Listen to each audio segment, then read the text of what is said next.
প্রবেশ করছে সেনাবাহিনীর টিম। আমরা আপনাদেরকে দেখানোর চেষ্টা করছি। সকাল থেকেই রণক্ষেত্রে পরিণত সিলেটের কোম্পানিগঞ্জ। এই মুহূর্তে সেই রণক্ষেত্র, সেই সংঘর্ষ স্থল পরিস্থিতি নিয়ন্ত্রণে আনতে সেনাবাহিনী অ্যাকশনে নেমেছে। এই যে আপনারা দেখতে পাচ্ছেন, সেনাবাহিনীকে দেখেই চারিদিকে দৌড় শুরু করেছে সংঘর্ষে লিপ্তকারী কয়েকটি টিম। এই মুহূর্তে দেখতে পাচ্ছেন আসলে পিঁপড়ার মতো চারিদিকে দৌড়ে পালাচ্ছেন সবাই। আসলে দৃশ্যটা আপনাদেরকে আমরা দেখাই। এই মুহূর্তে সেনাবাহিনী এসে পৌঁছেছে কোম্পানিগঞ্জের সেই সংঘর্ষ চলাকালীন রণক্ষেত্র স্থানে, এবং সংঘর্ষে যারা লিপ্ত ছিল এবং সবাই কিন্তু এই মুহূর্তে চারিদিকে সবাই লাঠিসুটা যা ছিল সব নিয়ে পালিয়ে যাচ্ছেন, এবং সেনাবাহিনী এই মুহূর্তে অ্যাকশনে নেমেছে। আমরা আপনাদেরকে সরাসরি দেখানোর চেষ্টা করছি। এবং পরিস্থিতি নিয়ন্ত্রণে আসলে সেনাবাহিনী ছাড়া যেই অবস্থা লেগেছে, যেই অবস্থা ছিল, সেনাবাহিনী ছাড়া কিন্তু সেটি কোনোভাবেই সম্ভব না। আসলে সকাল থেকেই শুধু মাত্র একটি ছোট্ট একটি ক্ষুদ্র কারণে মোবাইল চার্জ দেয়াকে কেন্দ্র করে গত রাতে কিন্তু সংঘর্ষ হয়, এবং গত রাতে প্রশাসন এসে, সেনাবাহিনী এসে পরিস্থিতি নিয়ন্ত্রণ করে শান্ত করে যায়। এবং সকালেই কিন্তু কোম্পানিগঞ্জ, বর্ণি এবং কাঁঠালবাড়ি এই তিনটি গ্রামের মধ্যে সংঘর্ষ বাধে, এবং লাঠি সুটা দেশীয় অস্ত্রশস্ত্র নিয়ে কিন্তু তারা এই স্থানে কিন্তু সংঘর্ষ চালাচ্ছে প্রায় সকাল 11টা থেকে এখন পর্যন্ত কয়েক ঘন্টা। এবং প্রশাসন অনেকক্ষণ তাদেরকে চেষ্টা করেছে।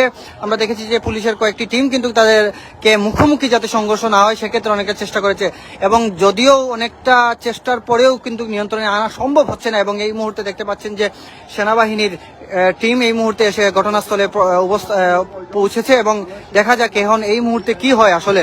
এবং দেখতে পাচ্ছেন যে এই যে ব্রিজের মধ্যে যারা ছিলেন লাফিয়ে নেমে এই সাইড থেকে চলে যাচ্ছেন, এবং এই সাইডে যারা আছেন তাদেরকে সরিয়ে দেওয়া হয়েছে, এবং অপরদিকে যারা বিপক্ষ টিমে যারা আছেন তাদেরকেও সরিয়ে দেওয়ার জন্য সেনাবাহিনী নেমেছে। আমরা আপনাদেরকে দেখানোর চেষ্টা করছি।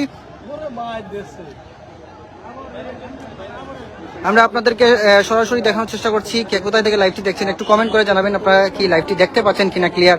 আসলে অনেক মানুষ, এরপরে গ্রাম অঞ্চল, নেটওয়ার্কের অনেকটা সমস্যা হয় আমাদের। আসলে একটু দেখাই, বাসা বাড়ির উপর দিয়ে চলে যাচ্ছেন অনেকেই। সেনাবাহিনী এই দিক খালি করে ওই দিক খালি করতে যাওয়ার সময় কিন্তু এই সাইডে আবার অবস্থান করছেন সংঘর্ষকারীরা। যারা সকাল থেকে সংঘর্ষের মধ্যে লিপ্ত, তাদের কিন্তু আসলে এই পরিস্থিতি নিয়ন্ত্রণ দেখা যাক। এখন সেনাবাহিনী অবশেষে কিন্তু সেনাবাহিনী এসেছে, এবং কি হয় দেখা যাক এই মুহূর্তে আসলে পরিস্থিতির কি তাদের আয়ত্তায় নিয়ন্ত্রণে আসে কিনা। আমরা আপনাদেরকে দেখানোর চেষ্টা করছি।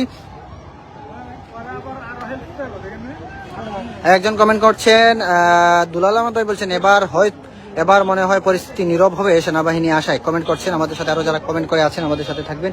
এবং এই মুহূর্তে আমরা আসলে যদি বলি, আসলে এই এলাকায় একটা থমথমে পরিস্থিতি বিরাজ করছে। শুধু থমথমে পরিস্থিতি বিরাজ করছেই বললে সেই নয়, যদিও এই সংঘর্ষের মধ্যে অনেকেই হতাহত হয়েছেন, আহত হয়েছেন অর্ধশতাধিক। এবং এই সংঘর্ষের কারণে কিন্তু সিলেট, ভোলাগঞ্জ টু সিলেটের যে যানবাহনগুলো আছে, গণপরিবহন, এরপরে আপনার বিভিন্ন পরিবহনগুলো যেগুলো আছে সেগুলো কিন্তু আসলে বন্ধ হয়ে গিয়েছে, এবং মানুষ যাতায়াত করতে পারছেন না।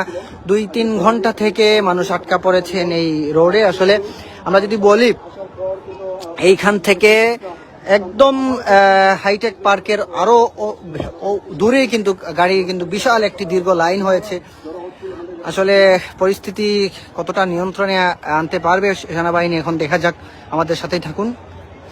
অনেকে বলছেন কি হয়েছে, আমি আবার যদি বিস্তারিত বলি আমাদের সাথে কমেন্ট করবেন কে বিষয়টি জানেন না, আর অনেক যারা জানেন কমেন্ট করে জানাবেন আসলে আপনারা কাছে কেমন লাগছে এই বিষয়টা, যে ক্ষুদ্র একটি বিষয় নিয়ে এই সংঘর্ষ, এবং কমেন্ট করে জানাবেন আমাদের লাইভটি ক্লিয়ার আছে কিনা।